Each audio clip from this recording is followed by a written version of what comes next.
Well, Jon, congrats on a great career. Talk to me about the decision there. I mean, when we talked at Media Day, you said that you were going to stop doing this when you weren't having fun anymore. But it looked like you had fun in there tonight. I was having a lot of fun. I was messing with him a little bit when he was on my leg, trying to get him lean forward so I can hit him easier. But no, man, I'm having fun, but at the same time, the body doesn't react the way I want it to anymore. The recovery's not quite the same. I don't want to go down a dirty road. So, you know, I think it's a great time. 32-8, 2-1. It's pretty good. I got titles I've won. Neiman's a great fighter, great guy, total class act. I hope that he keeps moving forward and improves. I hope he becomes a champ. It'd be great. Talked to him a little bit. I'd love to come out to New York and train with Dan here in the death squad and let him feed off of some of my knowledge, some of my dirty tricks that I've picked up and learned over the years. And you've been a top fighter for years in the UFC, in PFL, in World Series of Fighting, in Bellator. So when you reflect on that all, can you even sum it up? You know, how proud are you of what you accomplished inside the cage? It's wild. I haven't had a ton of time to sit back and reflect because I've kind of been in it. But you know, I'm very proud of what I've done. When I look around at the landscape and where other people are, I'm very proud of it.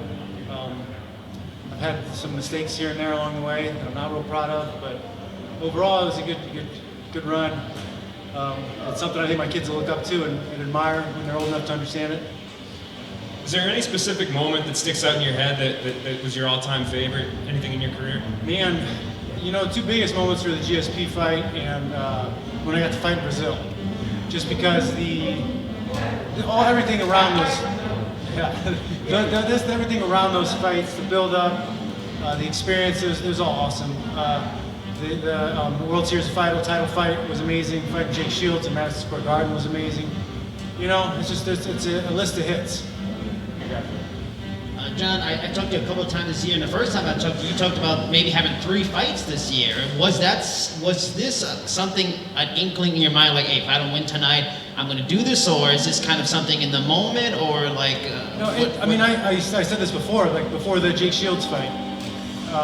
They noticed some brain scarring, and I've been through plenty of other shit at the time. And I was just like, you know, if Jake beats me tonight, then maybe it's time just to be done.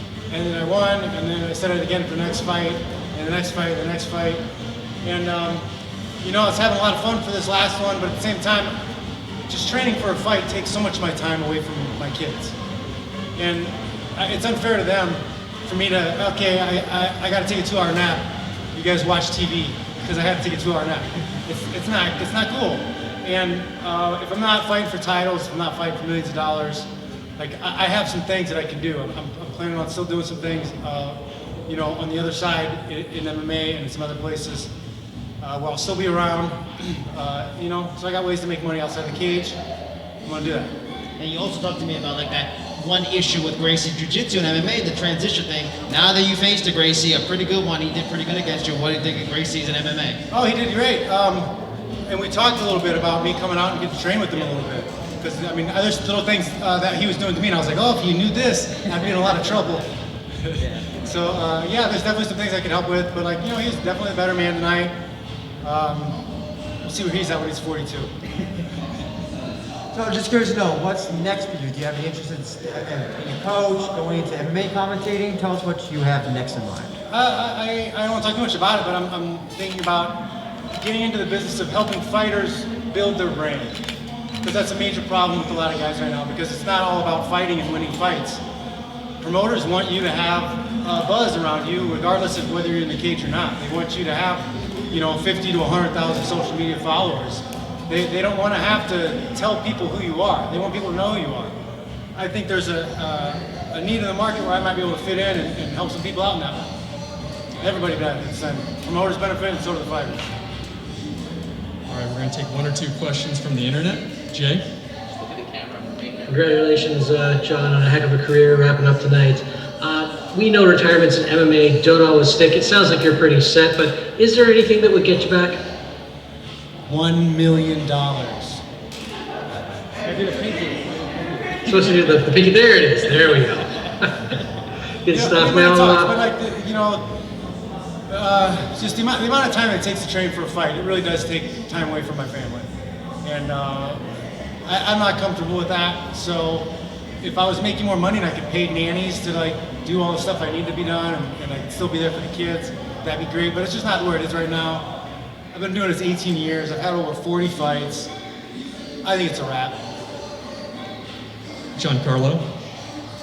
Hi, John. Congrats on a great career. You were just talking about maybe helping fighters now on the promotion side of things. With Bellator now signing that deal and moving over to CBS Sports, what do you hope that will do for some of these fighters now? Anything that gets more exposure is a good thing. The more eyes on the fighters gives them more opportunities to get sponsorships, to get affiliate sales deals.